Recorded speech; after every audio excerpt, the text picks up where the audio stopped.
We played every single Mario Party game to answer one question. Does it actually take skill, or is it all just luck? We played each other in every game, all while trying our best to win. But now we finally have all of the data we need to see just how much it takes to actually win a game of Mario Party. But first, welcome. Why don't we go ahead and tell you a little bit about each game. We're going to be covering the party mode in every Mario Party. There are multiple story modes or bonus modes, but we're just going to be focusing on the multiplayer. The essential rules of Mario Party are as follows. You play on a board, very similar to a physical board game, and you roll dice, and you move spaces based on those dice rolls. Do me good, Toad. Alright. Okay. The main objective is to get to the space on the board with the star. After all the rounds have been played, the game will end, and the player with the most stars wins.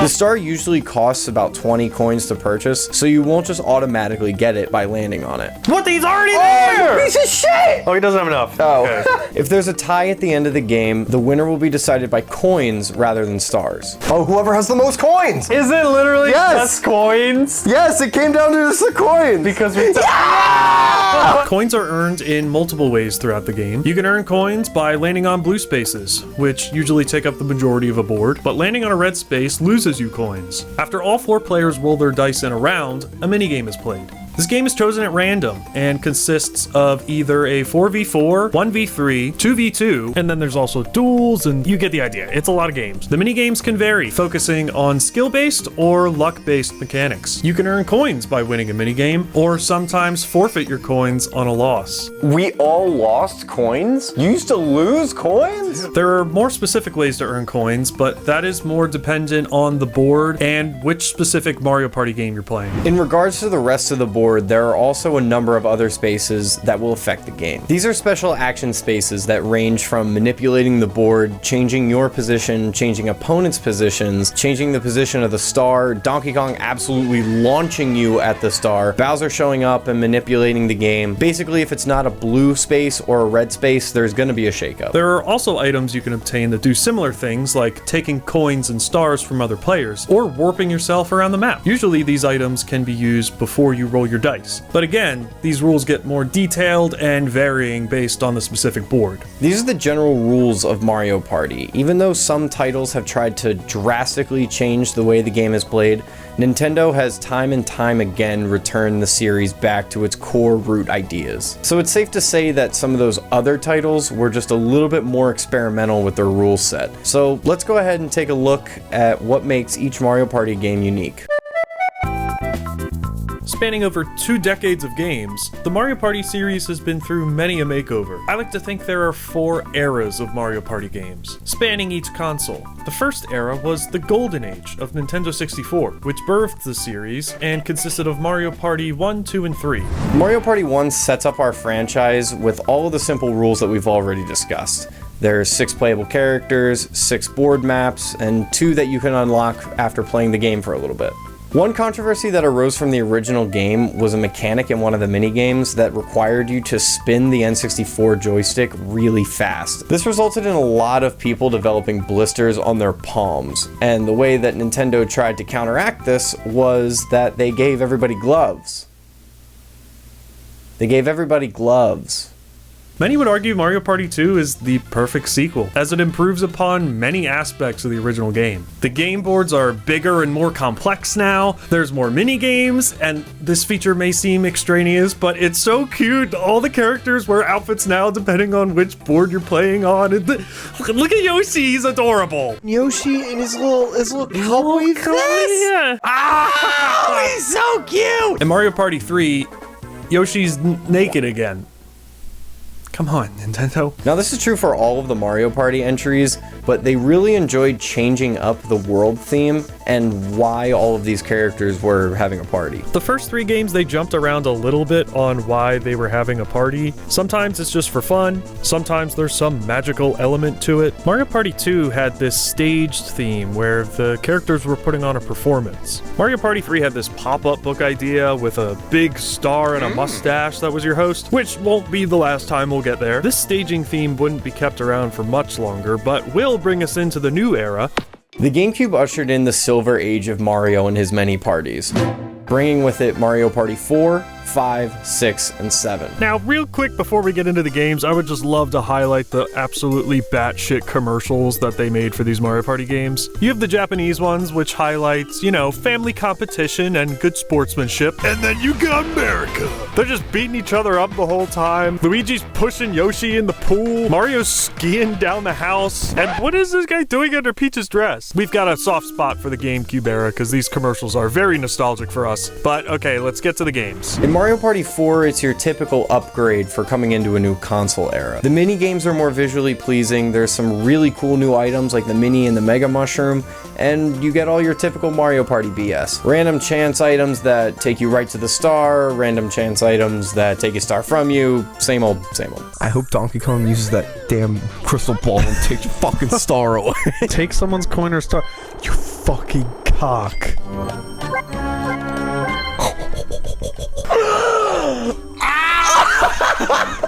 Like we mentioned, the theming for each of these party experiences is going to get a lot more convoluted, but really cool. In Mario Party 4, it's similar to Mario Party 2's stage theme, and will be the last time we see this in the series. And Toad gets to wear a cute little outfit as your MC. But he's not playable! Side tangent, but as a Toad enthusiast, it's really frustrating that Nintendo just can't seem to make up their minds whether they want Toad to be a playable character or a host character. Like seriously, why can't a blue Toad have been the host, and you get to play as normal red Toad? They do the same thing to Donkey Kong. One game he's playable, the next game he's growing palm trees, he's manhandling you, he's throwing you at the star.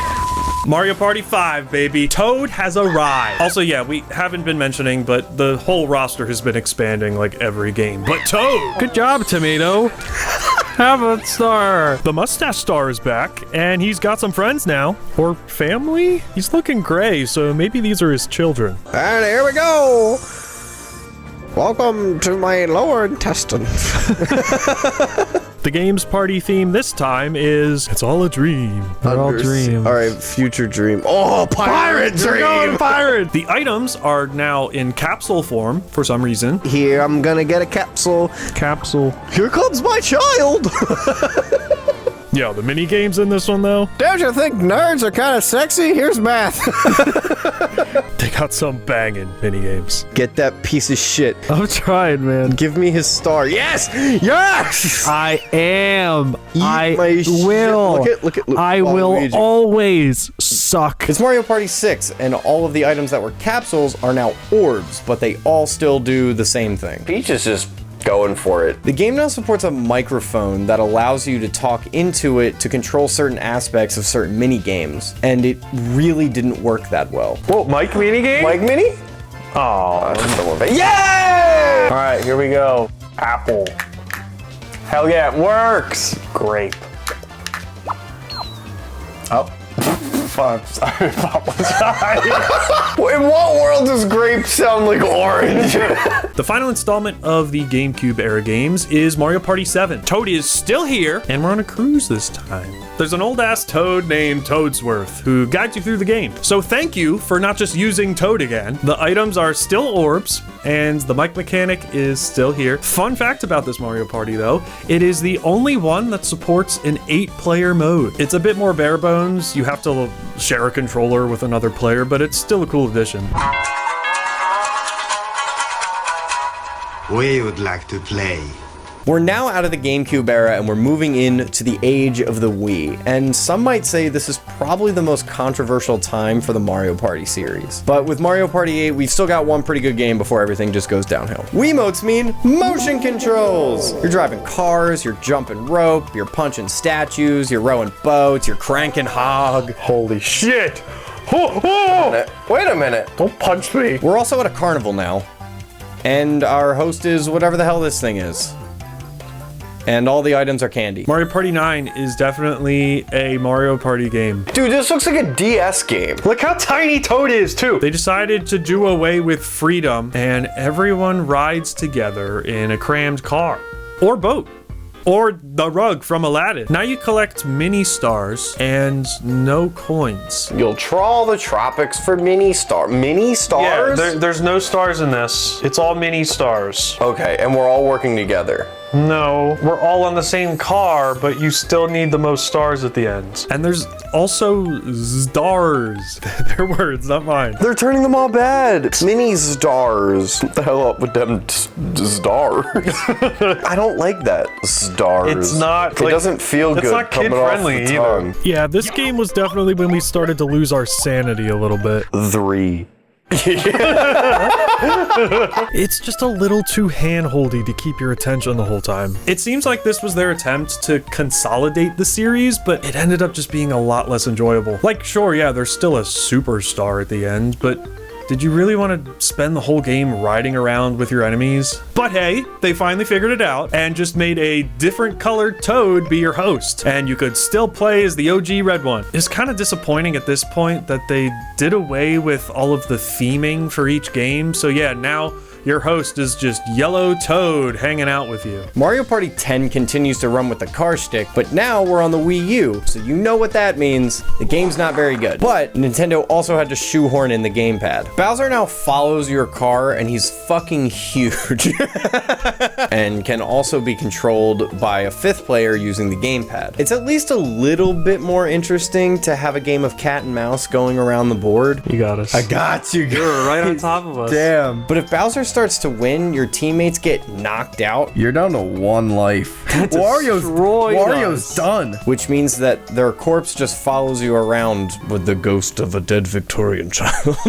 And now we're on to the current age of Mario Party games with the Switch era. The introduction of a new game titled Super Mario Party brought with it a classic return to form. There are now standard boards again, and players are allowed to individually move around them. There's the introduction of special dice blocks that let you select specialty dice based on the character you choose. Items are just items again, but Toad, what are you doing? Toad, why do you have a bow tie on? Oh god, don't tell me he's the host again. If he's the host again, I think the best way to describe Super Mario Party is just safe. Sure, it's still Mario Party, but the maps are a lot smaller, there's less to do, and considering the fact that the last 2 titles were such huge departures from the original formula and they didn't exactly pay off, it just feels a little bit too safe at times. The next Switch installment would further prove Nintendo's fear of straying from the original formula with Mario Party Superstars. This game is a compilation of fan favorite boards and mini games from several previous installations, but it's still a blast to play, and it's really cool seeing all the characters come back and play on a lot of these remastered classic boards. It's nighttime. This is similar to some of the other handheld Mario Party games, Which we're not counting in this video. that also went in the way of compilation. Plus, with the announcement of the new Mario Party Jamboree, Which was very poorly timed and related to this video. there's boards new and old to come in and round out the game. So that's every console-released Mario Party. And yes, we played them all, but how did we do? And how much of it was actually our doing, and how much of it was left up to chance? There's this constantly teetering scale of skill and luck that the game delivers. So which way will it lean? The skill-based sections of gameplay in the Mario Party series are your best chance at manipulating the game in your favor. Things like mini-games, mapping out the fastest route to the star, or using items or event spaces to your advantage to get a leg up on your opponent. Minigames are probably the best example of taking control of the game. Minigames always take place after everyone has had their turn, and will always dish out coins to the winner or winners. So the more mini-games you win, the more coins you win, and the more money you have to spend on stars and special items. Outside of the blue spaces that are littered across each board, and I mean absolutely littered, this is the most common way to get coins during the game, but it's not exactly the easiest. That has to be just robbing players blind with the help of the undead. Boo is used as a way to take coins and stars from other players, and in most installments, you can actually choose who you get to take said coins and stars from. This is a really easy way to get a leg up on your opponent, grab a few extra coins, or straight up just steal someone else's star and then not make eye contact with your friend for the rest of the game. Yeah, you got the star, but at what cost? Items can be used to manipulate the game in different ways across the entire series. In some games, you throw the items onto different spaces and wait for other players to land on those spaces. Other times the items are for personal use, such as mushrooms, custom dice blocks to move an exact number of spots, or a cell phone. to call Goomba. But in the case of Mario Party 8, along with allowing you to affect the board as you move across it, you're also transformed into these horrifying shape-shifting monsters. We got Ball, we got Rock, we got Spring, we got 3 toddlers in a trench coat.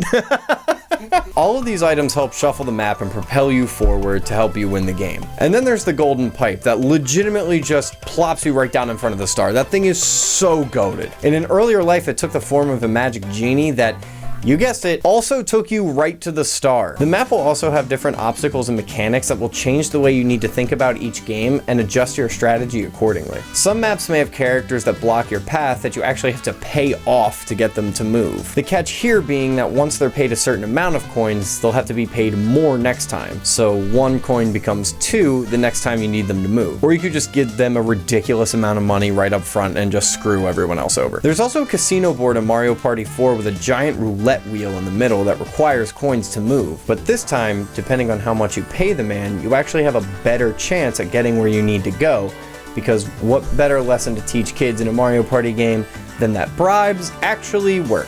In our playthroughs, we had to get really good at making plans and creating strategies that would help get us out of jams, avoid us being redirected from the star, or if you're AJ in Mario Party 1, Oh, I counted wrong. you did none of these things. You're right there. You could probably make it. I'm probably gonna get like a 2 though. I am so bad at that! This is stupid. Wait! I missed! No! But because Satan laughs in the face of plans, strategizing and planning does not always work out the way you want it to. Do you see this absolute bullshit? You can set yourself up for the most success. You can collect every star, make bank in the mini games, rack up so many items and candies that you're just farting them all out. And still get dogged by the CPU, who did nothing but land on the right spaces at the right time. Skill is one part of the Mario Party equation, but there's another part that we still have yet to talk about, and that's luck. Luck is all about the randomness in a game, most of which has to do with a random number generator, or RNG, which the computer uses to calculate any random outcome that the game will use. In simplest terms, it's how the game decides which numbered dice roll you'll get. Imagine you're playing a game of Mario Party with your friends. You've only got a few more spaces till you get to the star, but you gotta beat Steve there, or else he'll grab it on his turn. So you eye the spinning dice block, hit it right at the perfect moment, and bam! You got a high roll. Nice. Congrats. But you didn't do that. Believe it or not, no matter how well you line up that dice block, the game's just gonna give you its own random number based on its principles. This RNG depends on each game's programming. For instance, in all 4 Mario Party games for the GameCube, the random number generator is ran 10 times per second. That means 10 times per second that number is changing, and you don't know what those numbers are going to be. The numbers on those blocks might as well be painted out, but that's just GameCube. What about the other games? In the newer entries of the series, there's a physics-based dice roll. Surely that must change something. Nope.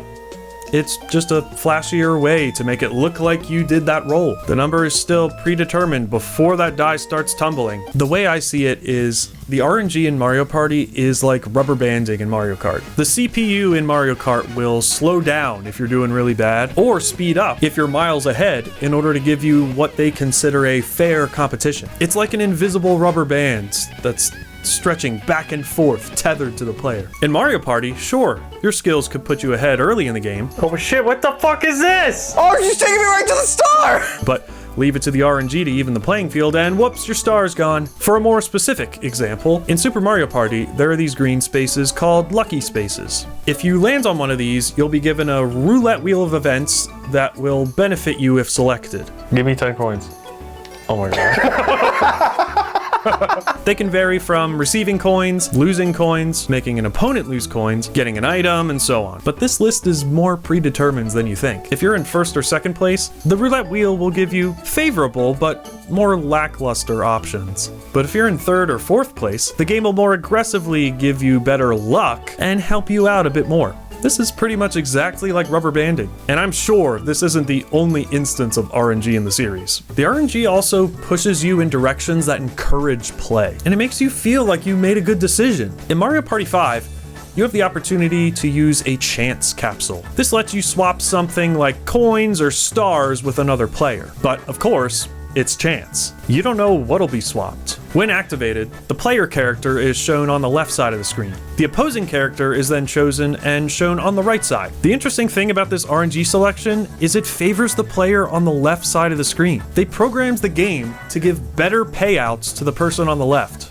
That way, it's usually the player that activated the chance capsule, and therefore it feels like they benefited from activating it. It's not always going to go in that player's favor. It is chance after all. But it's skewed just enough that it encourages you to gamble your luck just a little bit further. Every single game of Mario Party we played, one evident feeling that followed us is no matter what standing we were in, it was bound to change. There were multiple games where one of us started off so strong in first place. This makes me so happy. Oh, 10. That's Hell yeah. That's sweet, sweet booty. And by the end of the game, or even the next round, we had it all taken away from us. Peach, you motherfucker, you better not do this. Oh, she still got it. Yeah, she's still getting it. Oh, man. Oh, dude. Oh, baby. I even got the 1. We were beholden to RNGesus. But that's what makes it fun. That's what keeps it interesting. You can play your 6-year-old brother in Mortal Kombat and sweep, but in Mario Party, everybody's got the same chance. And that's RNG, that's luck. So, which is more important, strategy or luck? Sure, you can win every minigame and make a bunch of coins, but there's no guarantee that you'll be able to find a star. And if you do, it's all left up to chance whether you'll be able to keep that star or see it taken away. If it was all skill, it wouldn't be Mario Party. And if it was all luck, it wouldn't be as enticing to play either. I think Mario Party takes a lot of inspiration from the idea of the illusion of choice. You may think you just hit the dice block at the perfect moment to hit a 10, but it's all chance. You may think the star was going to move closer to you next turn, but maybe it was all predetermined. Maybe it's best if that scale wasn't tipped. I think it sits better right in the middle. Just enough skill to persuade you that you're doing a good job. But also with enough luck that makes it fair for everyone. It's E for everyone after all. It's right there on the box.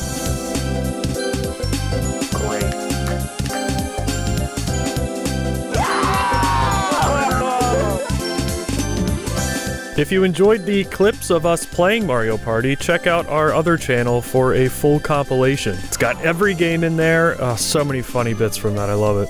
And thanks for watching.